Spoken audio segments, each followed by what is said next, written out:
The great sandy deserts of the world, in Arabia, Central Australia and the Sahara, have repelled even the hardiest of human travellers.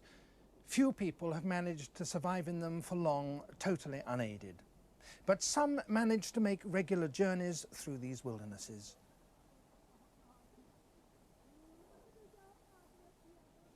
These are the Tuareg. They travel from one side of the Sahara to the other, carrying great cakes of salt, which they trade for cloth and grain and dates.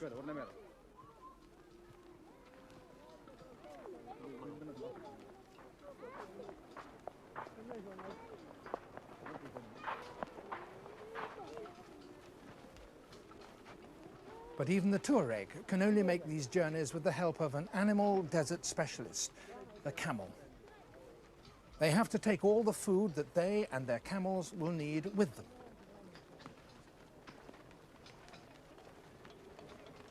Water is carried in skins slung beneath the camels' bellies to minimize evaporation and keep it as cool as possible.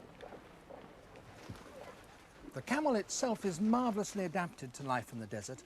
Its toes are reduced to 2, but they're connected by skin so that they splay out on the sand and don't sink deeply into it.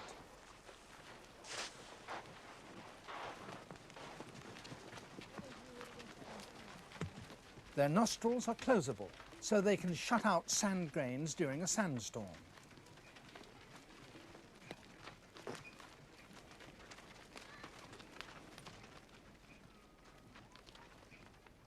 The hair on their body is restricted to the top, where it serves as a shield against the sun, but elsewhere, for coolness, their skin is virtually naked.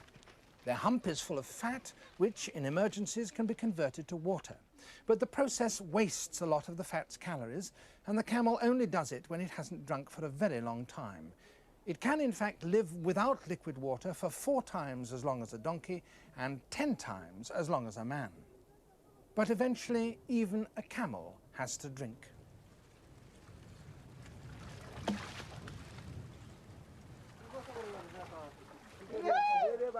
At 1 or 2 places in the Sahara, water can be reached by digging deep into the ground.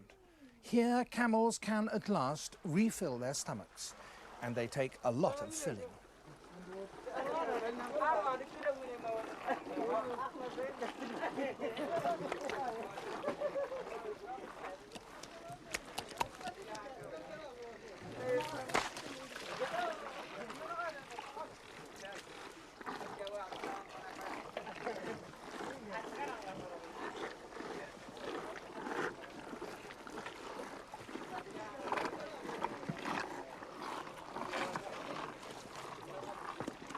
But if the Tuareg can't cross the Sahara without the camel can't do so without the Tuareg, for only men can dig wells and haul up the essential water.